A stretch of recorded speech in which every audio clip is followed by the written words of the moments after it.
Hallelujah, praise the Lord. எல்லாரும் எப்படி இருக்கிறீங்க? நீங்கள் எல்லோரும் நலமாக இருப்பு நான் நம்புகிறேன். கர்த்தர் உங்கள் பிள்ளைகளையும் உங்கள் தேவைகளையும் எல்லாவற்றையும் ஆசீர்வதிப்பார். நாட்களில் ஸ்கூல் ஃபீஸு, காலேஜ் ஃபீஸு எல்லாம் தேடிட்டு இருப்பீங்க. ஜெபம் பண்ணுங்க, உங்கள் பிள்ளைகளை கைவிட மாட்டார். உங்கள் பிள்ளைகளுக்கு என்ன படிக்கணுமோ அந்த அதுக்கு தேவையெல்லாம் சந்திப்பார். அதை கர்த்தர் நடத்துவார். ரொம்ப குழம்பாதீங்க, எல்லாவற்றையும் எழுதுங்க. என்னென்ன எஜுகேஷன் போடணும் எழுதுங்க. அதெல்லாம் எழுதி வச்சுட்டு நிதானமாக இருங்க. உங்கள்கிட்ட இருக்க பணம், காலேஜ் எங்கே இருக்குது, தூரமாக இருக்கா, கிட்ட இருக்கா, உங்கள் பிள்ளைங்கள் படிக்கக்கூடிய திராணி, உங்கள் பிள்ளைங்களையும் பக்கத்தில் உட்கார வச்சுக்கோங்க.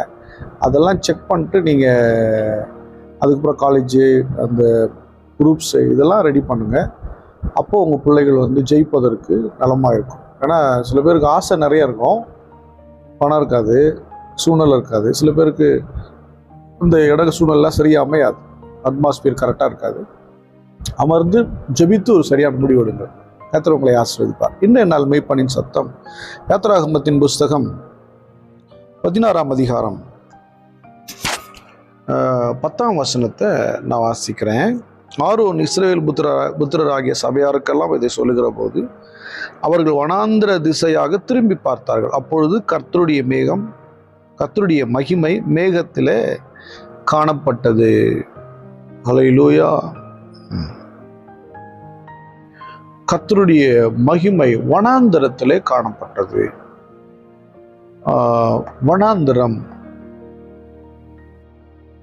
வனாந்திரத்தில் கூப்பிடுகிறவனுடைய சத்தம். வனாந்திரம் வெட் லேண்டுன்னுவாங்க, ட்ரை லேண்டு. அங்கே மக்கள் இருக்க மாட்டாங்க, மரச்செடி கொடிகள் அவ்வளோவா இருக்காது. ஒரு கம்ஃபர்ட்டாக இருக்கக்கூடிய சூழ்நிலை அப்படின்னு சொல்ல முடியாது, ஒரு நமக்கு ரொம்ப ஏற்றபடி இருக்குன்னு சொல்ல முடியாது. ஆனால் அங்கே மகிமை இருக்கு. நாம் நடந்து போகிற, நாம் வாழ்கிற வாழ்க்கையில் சில நேரம் வனாந்திரத்தை போல நமக்கு ஒரு கம்ஃபர்ட்டாக இல்லாத மாதிரியே ஒரு குழப்பமாகவே போகிற மாதிரி இருக்கும். என் அன்பு மகளே மகனே, வனாந்திரத்தை நீங்கள் அவாய்ட் பண்ணாதீங்க. கஷ்டமாக இருக்க விடாதீங்க. அந்த வனாந்திரத்தை அனுபவியுங்கள்.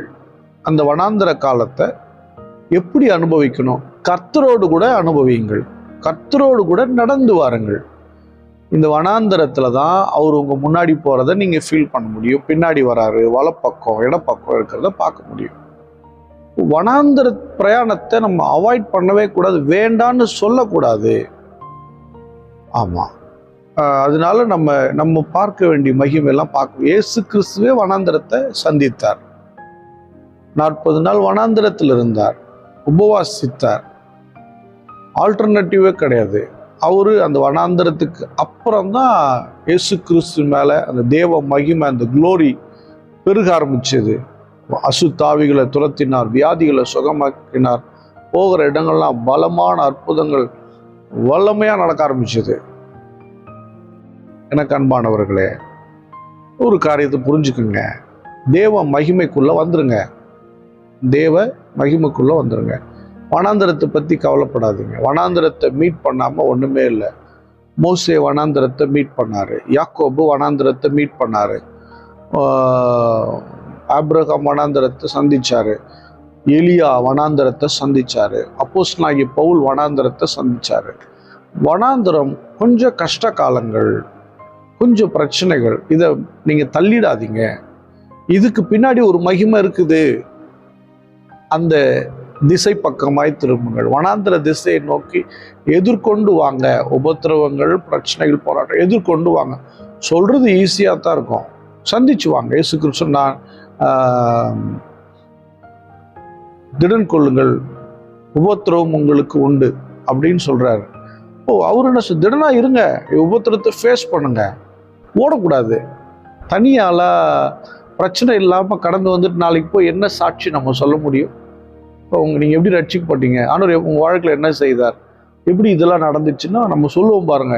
இவ்வளோ பாதையை கடந்து வந்திருக்குங்க, இவ்வளோ வனாந்திரத்தை, இந்த வனாந்திரத்தில் எவ்வளோ அற்புதம் நடந்துச்சு தெரியுமா, எவ்வளோ பலமான காரியம் நடந்துச்சு தெரியுமா அப்படின்னு சொல்லும்போது மற்ற பேரெல்லாம் ஆன்னு வாயை பொளந்து பார்ப்பான். வனாந்திரத்தின் வழியாக வந்தால் தேவ மகிமை பார்க்கலாம்.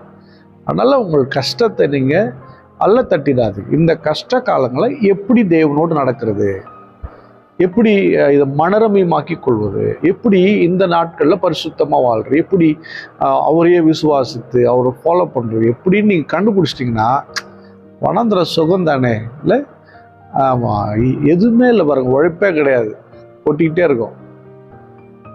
தாவை ஸ்தோத்திரம். ஆமாம், தேவனுடைய பிள்ளையே நீங்கள் வனாந்திரத்தில் அவரை நோக்கி பாருங்க, மகிமை எப்போதும் கூட இருக்கும். ஸ்தோத்திரம் பண்ணுவோமா? ஸ்தோத்திரம்.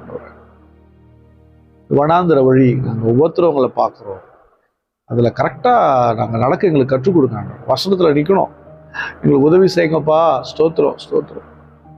உங்கள் கூட நெருங்கி வாழணும்ப்பா, உங்கள் மகிமையை நாங்கள் பார்க்கணும், எல்லாத்தையும் ருசிச்சுட்டே வரணும்ப்பா.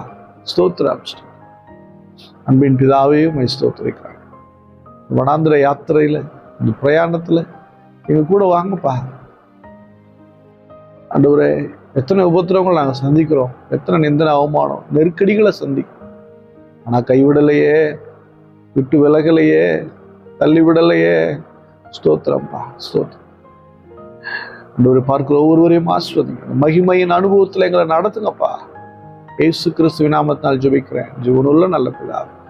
ஆமென். God bless you. Bye bye.